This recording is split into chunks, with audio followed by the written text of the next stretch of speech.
جب اللہ کی باری آئی، اس کی بارگاہ میں دینے کی باری آئی، سب سے نچلی کیٹیگری کا فطرہ. میں نہیں کہتا فطرہ ادا نہیں ہوگا، کوئی اس کو مسکنسپشن نہ بنائے. غریب آدمی ٹھیک ہے وہ فطرہ دے دے، اس کا ہو جائے گا، مگر جس کو رب نے کروڑوں سے اچھا بنایا وہ کیوں ایسی کام کرتا ہے بھائی؟ اللہ کی باری میں پورا دو گے پورا ملے گا، اچھا دو گے اچھا ملے گا، ٹوٹا دو گے ٹوٹا ملے گا. اب آپ کی مرضی ہے اللہ سے، یہ کاروبار ہے اللہ سے. ہاں اچھی نیت کرو، اللہ تمہیں اتنا نوازے گا تم سوچ بھی نہیں سکتے. قرآن میں رب نے کیا فرمایا؟ انفقوا مما رزقناکم، ہمارے دیے میں سے خرچ کرو. کیا کہیں گے؟ لبیک اللہم لبیک. اللہ نے فرمایا اتقوا اللہ حق تقاتہ، اللہ سے ڈرو جیسا ڈرنے کا حق ہے. جواب کیا دیں گے؟ لبیک اللہم لبیک. اے اللہ لوگوں کے سامنے بھی گناہ سے بچیں گے، اکیلے میں بھی گناہ سے بچیں گے. ڈر تو یہ ہوتا ہے نا، باپ نہ دیکھ لے، بھائی نہ دیکھ لے، رشتہ دار نہ دیکھ لے تو ڈر رہے ہیں. اکیلے میں دروازہ بند، جو کرنا ہے کرو. یہ کون سا ڈر؟ خوف خدا تو نہ ہوا نا. اللہ کرے ایسا خوف نصیب ہو جائے. اللہ فرماتا ہے لا تأکلوا الربا، قرآن میں فرما رہا ہے سود نہ کھاؤ. کیا کہنا ہے؟ لبیک اللہم لبیک. اللہ سود کے قریب بھی نہیں جائیں گے. ادھر تو تھوڑا نفع نظر آئے یار بہت اچھی ڈیل ہے، اچھا پھر سود کے نام بھی الگ الگ رکھ دیے ہیں، الگ الگ اسکیمیں آ رہی ہیں. علم تو ہے نہیں، اپنے کو تو پیسے کمانے ہیں، ڈبل کرنے ہیں. وہ اللہ کے بندے کسی مفتی صاحب سے پوچھ تو لو، اگر یہ سود ہوا یہ اللہ سے جنگ ہے. حدیث پاک میں سود کا کام کرنے والے کو اللہ سے جنگ کرنے والا کہا گیا. مجھے ایک بات بتاؤ، اللہ سے جنگ کر کے کوئی جیت سکتا ہے؟ برباد ہی ہونا ہے نا. اور برباد ہوتے دیکھے ہم نے، بڑی فیکٹریاں بک گئی، کوٹھیاں بک گئی، برباد ہو گئے لوگ. اربوں پتی تھے، کیوں کہ سود پر کھڑے تھے، نہ سمجھا انہوں نے. اللہ فرما رہا ہے ربا یعنی سود نہ کھاؤ. جواب کیا دو گے؟ لبیک اللہم. آج یہ نیتیں کرتے جاؤ. اللہ نے فرمایا لا تأکلوا اموالکم بینکم بالباطل، آپس میں ایک دوسرے کے مال ناحق نہ کھاؤ. یہ جو پیسے کما لیتے ہیں، پیسے چھپا لیتے ہیں، دبا لیتے ہیں، کسی کے پیسے واپس نہیں دیتے. ایک ایک روپیہ دے دو، قیامت کے دن نہیں لوٹا سکو گے، مارے جاؤ گے. تو اللہ کے اس حکم پر کیا کہیں گے؟ لبیک اللہم لبیک. اللہ فرماتا ہے اطیعوا اللہ و اطیعوا الرسول. حکم مانو اللہ کا اور حکم مانو رسول کا. کیا کہیں گے؟ لبیک اللہم لبیک. اے اللہ ہم تیرا حکم بھی مانیں گے، تیرے حبیب کا حکم بھی مانیں گے. اللہ اکبر. اللہ فرماتا اذکروا اللہ ذکرا کثیرا، اللہ کو بہت یاد کرو، اللہ کا ذکر کثرت سے کرو. کیا کہیں گے؟ لبیک اللہم لبیک. تسبیح پڑھ لیا کرو ہر نماز کے بعد، سبحان اللہ، پوری تسبیح، الحمدللہ، پھر اللہ اکبر. اور اپنی زبان کو کلمے کا عادی بنایا کرو. جب جب موقع ملے نا، لا الہ الا اللہ محمد الرسول اللہ صلی اللہ تعالی علیہ وسلم، ایک جملہ کہتا ہوں شاید کسی کے دل میں اتر جائے، غور سے سننا. کس کس کی تمنا ہے کہ مرتے وقت کلمہ نصیب ہو؟ ٹھیک ہے، آج کے دن میں کس کس نے کلمہ پڑھا ہے؟ پورے ہفتے میں کس کس نے کلمہ پڑھا ہے؟ چاہتا میں ہوں کہ مرتے وقت کلمہ نصیب ہو، اور پورے ہفتے گزر جاتے زبان پر کلمہ ہی نہیں آتا. او اللہ کے بندو، جب مرتے وقت پڑھنا ویسی مشکل ہوگا، سکرات کے عالم میں زبان بھاری ہو جائے گی. اگر کلمہ پڑھنا ہے نا مرتے وقت تو روز تو پڑھو نا، ایک آدھی تسبیح تو پڑھو، چلتے چلتے تو پڑھا کرو، جب موقع ملے کلمہ پاک پڑھو. اور حدیث میں آیا افضل الذکر لا الہ الا اللہ، سب سے افضل ذکر فرمایا میرے آقا نے. نہیں پڑھتے، فضول باتیں کروا لو، موبائل فون پہ گھنٹوں گزار لیں گے. تو ذکر اللہ، رسول پاک کا ذکر، درود پاک. قرآن میں رب کہہ رہا ہے نا میرا ذکر کرو، کثرت سے کرو. اللہ کے احکام، رسول پاک کے احکام پر ہمیں لبیک کہنا. اب ہمارا پرابلم پتہ ہے کیا ہے؟ ہم اللہ کو لبیک کم اور شیطان کو لبیک زیادہ کہتے ہیں. آپ کے مولانا صاحب یہ کیسی بات کر رہے ہیں؟ تو بہت غلط بات کر رہے ہیں آپ. ہاں بات تو بہت غلط ہے، کرنی بالکل نہیں چاہیے. توبہ توبہ توبہ. ٹھیک ہے، بالکل صحیح بات ہے. شیطان کو کوئی لبیک کہتا ہے؟ نہیں کہتا نا. لیکن اب آؤ میں پوچھتا ہوں، جس کی فجر قضا ہوتی ہے کس کو لبیک کہا اس نے؟ اللہ کا حکم کیا تھا؟ نماز پڑھو. شیطان نے کہا سو جا. کس کو لبیک کہا؟ ابھی اٹھا نہیں ہے، بستر پر ہی ہے، مگر شیطان کی بات مان لی ہے. ظہر پہ کاروبار میں فیزی رہا، نماز قضا ہو گئی. کس کو لبیک کہا؟ رحمان کو یا شیطان کو؟ اپنے دل سے پوچھو. عصر قضا، مغرب قضا، عشاء قضا. شیطان نے کہا جھوٹ بول دے، کاروبار میں چلتا ہے. رحمان کا حکم تو سچ بولنے کا تھا نا. کس کو لبیک کہا جو حرام روزی کما رہا ہے؟ سود کھانے والا کس کو لبیک کہہ رہا ہے؟ فلمیں ڈرامے دیکھنے والا کس کو لبیک کہہ رہا ہے؟ ماں باپ کو ستانے والا کس کو لبیک کہہ رہا ہے؟ اگر غور کرے نا ٹھنڈے دل سے تو بہت بڑی تعداد وہ ہے جو پورے دن میں کئی بار شیطان کو لبیک کہہ رہی ہے. اور یہ شیطان کو لبیک کرنے والا ڈر جائے کہ شیطان مرتے وقت اس سے ایک بات کرنے آنا ہے. اس نے یہ حدیثوں میں مضمون ہے کہ وہ آئے گا اور کوشش کرے گا کہ ایمان چھین لے.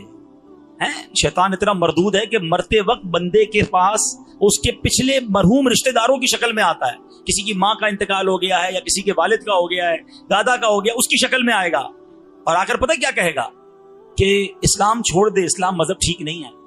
مجھے مرنے کے بعد پتا چلا کہ عیسائی مذہب ٹھیک ہے, تو اللہ کا انکار کر دے. ایسا حملہ کرے گا آخری وقت. جس نے ساری زندگی شیطان کو لبیک کہا ہے نا, ڈر ہے کہ آخری وقت بھی لبیک کہہ کر کہیں ایمان ہی نہ ختم کر دے. اور جو روز شیطان کو منع کرتا ہے, وہ کہتا ہے سو جا, وہ بستر سے اٹھتا ہے, وضو کرتا ہے, نماز پڑھتا ہے, کہتا ہے لبیک اللہم لبیک. شیطان کہتا ہے جھوٹ بول, وہ کہتا ہے نہیں بولوں گا.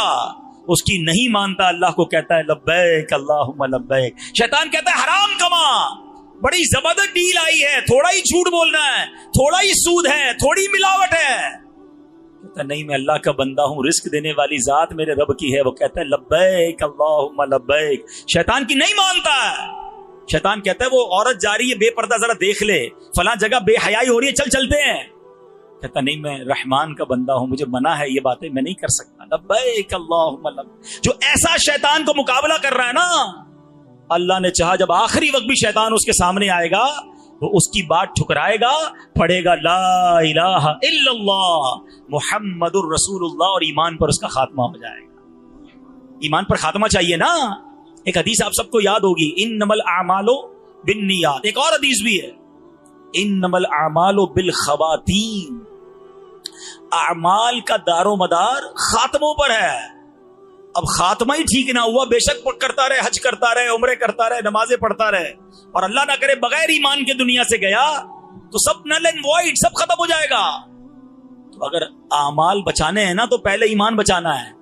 مردود شیطان سے بچو اور اپنے رب کے احکام پر کہو لبیک اللہم لبیک. اللہ کو پکارنے سے کیسے کیسے کام بن جاتے ہیں پتہ ہے آپ کو. بندہ دل سے پکارے بس اسے. ایک واقعہ سنی. ایک بہت عظیم ہستی حضرت علی اوسط, یعنی امام زین العابدین رضی اللہ تعالیٰ عنہ, شہید کربلا, امام عالی مقام حضرت امام حسین کے شہزادے ہیں. بہت متقی, پرہیزگار, بہت تقوی والے, بڑی کمال کی شخصیت تھے. خوف خدا کتنا تھا کہ ایک بار امام زین العابدین نے حج کا احرام باندھا. جیسے ہی احرام باندھا نا تو آپ کے چہرے کا رنگ بدل گیا, اور اتنا خوف طاری ہو گیا کہ آپ تلبیہ نہیں پڑھ سکے, آپ لبیک نہ پڑھ سکے. تو لوگوں نے عرض کی حضور آپ لبیک کیوں نہیں پڑھتے, لبیک پڑھنا تو ضروری ہے. تو آپ نے فرمایا مجھے ڈر ہے کہ جب میں لبیک اللہم لبیک پڑھوں تو کہیں سامنے سے لا لبیک نہ کہہ دیا جائے, یعنی مجھے یہ نہ کہہ دیا جائے کہ تمہاری لبیک قبول نہیں ہے. لوگوں نے کہا کہ لبیک تو پڑھنا ضروری ہے, نہیں پڑھیں گے تو احرام کی نیت ہی کمپلیٹ نہیں ہوگی. تو آپ نے پھر لبیک پڑھنا شروع کی, اور جیسے ہی لبیک پڑھا تو آپ پر اتنا خوف خدا طاری ہوا کہ آپ نیچے بے ہوش ہو کر گر گئے. اور پھر پورے سفر میں یہ کیفیت رہی کہ جب بھی آپ لبیک پڑھتے تھے آپ پر بے ہوشی طاری ہو جاتی تھی. یہ اللہ والے جو مقبولین بارگاہ ہیں, ان کا خوف خدا کا عالم یہ. آج ہم میں سے کوئی مکے مدینے پہنچ بھی جائے تو ہنسی مذاق, شاپنگ, فضول باتیں, یہاں تک کہ حرم پاک کے اندر بھی فضول باتیں ہو رہی ہوتی ہیں. سنبھل کر پاؤں رکھنا زائروں شہر مکہ اور مدینہ میں, کہیں ایسا نہ ہو سارا سفر بیکار ہو جائے. جائیں تو ادب کے ساتھ جائیں, جائیں تو ذوق کے ساتھ جائیں, جائیں تو مجرم بن کر جائیں, شرمندگی کے ساتھ جائیں. اور جب لبیک پڑھیں تو کاش یہ ذہن بن جائے کہ میں اپنی حاضری لگا رہا ہوں. لبیک کے معنی تو سمجھو. آپ اور میں جب اسکول میں جاتے تھے, مدرسے جاتے تھے, ہمارا نام پکارا جاتا تھا, ہم کیا کہتے تھے؟ لبیک, پریزنٹ, حاضر ہوں. یہ حاضری لگتی ہے. اے ہائے ہائے, کہیں ذرا مل کے لبیک کا پہلے معنی سمجھو. لبیک اللہم لبیک, میں حاضر ہوں میرے مولا, میں حاضر ہوں. لبیک لا شریک لک لبیک, میرے مولا تیرا کوئی شریک نہیں, میں حاضر ہوں. ان الحمد والنعمت لک والملک، تعریف بھی تیری، نعمت بھی تیری، ملک بھی تیرا، لا شریک لک، تیرا کوئی شریک۔ جب جایا کرو نا، اور میں آپ کو اور مزے کی بات بتاؤں، ابھی ہم انشاءاللہ ذوق حاصل کرنے کے لیے لبیک پڑھیں گے، لیکن جب احرام پہنتا ہے نا انسان، جسم سے سارے لباس اتر جاتے ہیں، اور جب وہ لبیک پڑھتا ہے تو اس کیفیت کا عالم ہی اور ہوتا ہے، وہ کیفیت احرام پہن کے ہی آ سکتی ہے۔ بہرحال اب اللہ سے دعا کرتے ہیں، شعبان کا مہینہ ہے، جلدی جلدی ہمیں احرام پہننا بھی نصیب فرمائے، لبیک پڑھنا بھی نصیب فرمائے، کعبے کا طواف بھی نصیب فرمائے، کعبے کا دیدار بھی نصیب فرمائے، صفا مروہ کی سعی بھی نصیب فرمائے۔ میرے پیارے اسلامی بھائیوں، یقیناً جب بھی لبیک کی بات ہوتی ہے، طواف کی بات ہوتی ہے، حج کی بات ہوتی ہے، ہر عاشق رسول کا دل جھوم جاتا ہے۔ مگر آج میں اس لبیک کا ایک اور پہلو بیان کرنا چاہتا ہوں کہ نبی پاک صلی اللہ تعالی علیہ وسلم کا ایک مبارک انداز یہ تھا کہ رات کے نوافل ادا فرماتے تو نماز شروع کرنے سے پہلے کہتے لبیک اللہم لبیک، حاضر ہوں میرے مولا، میں حاضر ہوں۔ بعض روایت میں یہ بھی ہے کہ ہر فرض نماز سے پہلے نبی پاک علیہ الصلوۃ والسلام پڑھتے تھے لبیک اللہم لبیک، اے میرے مولا میں حاضر ہوں، میں حاضر ہوں۔ بڑے پیارے صحابی ہیں حضرت زید بن ثابت رضی اللہ تعالیٰ عنہ، رسول اکرم نور مجسم صلی اللہ تعالی علیہ وسلم نے انہیں ایک مرتبہ ایک دعا سکھائی اور حکم یہ بھی دیا کہ خود بھی اور اپنے اہل خانہ کو بھی پابندی کے ساتھ روزانہ یہ دعا پڑھایا کرو۔ وہ دعا کیا تھی؟ ارشاد فرمایا، اے زید صبح کے وقت یہ کہا کرو۔ وہ دعا کیا ہے؟ لبیک اللہم لبیک وسعدیک والخیر فی یدیک، یعنی میں حاضر ہوں میرے مولا، میں حاضر ہوں، تجھ سے سعادت کا سوال کرتا ہوں، ساری کی ساری بلائیاں تیرے ہی دستے قدرت میں ہیں۔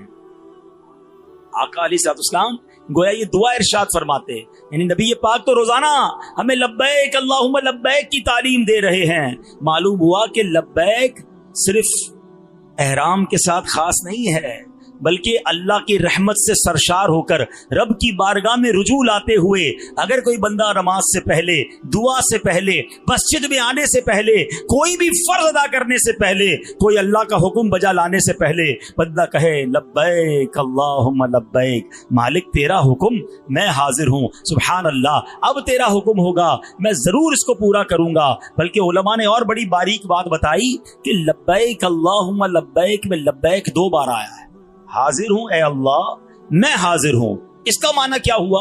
اس تکرار کا مطلب کیا ہے؟ وہ فرماتے ہیں کہ بندہ جب یہ کہتا ہے نا لبیک اللہم لبیک، اس کا مطلب یہ نہیں کہ مولا میں صرف اس کام کے لیے حاضر ہوں، میں صرف آج کے لیے حاضر ہوں، بلکہ اس کا مطلب یہ کہ مولا جب جب تیرا حکم ہے تب تب میں حاضر ہوں، ہمیشہ حاضر ہوں، کسی وقت بھی پیچھے نہیں ہٹوں گا، اے اللہ جو تیرا حکم ہے میں اس کے لیے حاضر ہوں۔ سبحان اللہ۔ اب ذرا غور کیجئے اللہ پاک کے احکام کیا ہے۔ ہم لبیک تو کہنا چاہتے ہیں نا، تو پتہ بھی تو ہو کہ کس کام کا لبیک کہنا ہے۔ اب ذرا سنتے جائیے، مزہ یہ ہے کہ ان سارے کاموں پر جہاں خالق نے، جہاں مالک نے آرڈر کیا، ہماری زبان سے نکلے لبیک میرے مولا میں حاضر ہوں۔ اللہ فرماتا ہے اقیم الصلاۃ، قرآن میں کیا فرماتا ہے؟ نماز قائم رکھو۔ جواب کیا دو گے؟ لبیک اللہم لبیک، میں حاضر ہوں مولا، میں ساری نمازیں پڑھوں گا۔ اللہ فرماتا ہے آتوا الزکاۃ، اور زکات ادا کرو۔ کیا جواب دیں گے؟ لبیک اللہم لبیک، میں وقت پر اور پوری زکات ادا کروں گا۔ قرآن کہتا ہے کتب علیکم الصیام، تم پر روزے فرض کیے گئے۔ ذرا مل کر جواب دو نا، اے مولا میں حاضر ہوں، میں پورے روزے رکھوں گا، رمضان کے روزے نہیں چھوڑوں گا۔ اللہ فرماتا ہے ادخلوا فی السلم کافہ، اسلام میں پورے داخل ہو جاؤ۔ کیا جواب دیں گے؟ لبیک اللہم لبیک۔ نہیں یار، ذرا دنیا بھی ساتھ چلنی چاہیے، ذرا دوستوں کا خیال بھی رکھنا ہے، تھوڑا بہت تو مولانا صاحب چلتا ہے، اتنی تو نہ کرو یار۔ قرآن کہہ رہا ہے یہ ادھورے نہیں، اسلام میں پورے داخل ہو جاؤ۔ تو کیا کہنا ہے؟ لبیک اللہم لبیک، میں گھر میں بھی پورا مسلمان ہوں، میں دکان پہ بھی پورا مسلمان ہوں، میں دوستوں میں بھی ہوں تو مسلمان ہوں، اور فیملی کے ساتھ کہیں گھومنے پھرنے جا رہا ہوں تو بھی پورا ہی مسلمان ہوں۔ ادھر جا کے رنگ ہی بدل جاتے ہیں کچھ لوگوں کے، ارے اس کو کیا ہو گیا، وہ بس ذرا انجوائے ٹرپ تھا، ذرا ٹور پہ آئے تھے، تو ٹور پہ اسلام تھوڑی گھر چھوڑ کے آئے تھے۔ نمازیں قضا ہو رہی ہیں، تمہارا حلیہ تبدیل، تمہاری فیملی کا حلیہ تبدیل نہیں۔ اللہ قرآن میں فرماتا ہے انفقو مما رزقناکم، ہمارے دیے میں سے خرچ کرو۔ مال کس نے دیا؟ اللہ نے، اسی کا مال ہے نا۔ وہ فرما رہا ہے خرچ کر دو تھوڑا سا۔ جواب کیا دیں گے؟ لبیک اللہم۔ زکات دیتے ہوئے ٹینشن نہ لیا کرو۔ کچھ لوگوں کا بڑا مسئلہ ہے، اللہ کی راہ میں خرچ تو کرتے ہیں مگر تکلیف بہت ہوتی ہے، یا اللہ اتنا نہیں نہ کھپنا۔ ارے بھائی 10 لاکھ زکات بنتی ہے اس کی 4 کروڑ روپے، 4 کروڑ دی، اس کا شکر ادا کر، تجھے 10 لاکھ بھاری پڑ رہا ہے۔ زکات دیتے وقت، صدقہ دیتے وقت ٹینشن نہ لیا کرو، خوش دلی کے ساتھ، انجوائے کے ساتھ۔ یا اللہ تیری مہربانی، تو نے دینے والا بنایا، مانگنے والا نہیں بنایا ہے۔ مانگنے والے بھی ہے نا، تجھے نہیں بنایا رب نے، تو مہربانی شکر اللہ کا۔ ہمارا کیا کمال ہے اس میں؟ اللہ نے دیا تو دے رہے ہیں نا، تھوڑا سا دے رہے ہیں۔ 100 روپے پہ پورا مہینہ پورا سال گزر جائے، بعض شرائط کے بعد اس میں سے 2.5 روپے دینے ہیں، وہ بھاری پڑ رہے ہیں۔ اور مزے کی بات یہ جب دیتے ہو نا تو ملٹی پلائی ہو کے واپس بھی آ رہا ہوتا ہے، جاتا کہیں نہیں ہے۔ اچھا پھر دیا اچھا والا کرو، یہ بھی بڑا مسئلہ ہے۔ ایک بزرگ کے بارے میں آتا ہے، اللہ والوں کو کیسا یقین تھا۔ سنو، اگر میں جو سمجھانا چاہتا ہوں نا، اگر وہ آج سمجھ جاؤ تو مزہ آ جائے گا۔ کیا پیش کریں جانا، کیا چیز ہماری ہے، یہ دل بھی تمہارا ہے، یہ جان بھی تمہاری۔ ہاں بھائی وہ فطرہ کون سا والا دو گے؟ اچھا والا دیں گے نا، ہاں حیثیت کے مطابق دو، خرچ کرو، بہت ملے گا انشاءاللہ۔ صلو علی الحبیب۔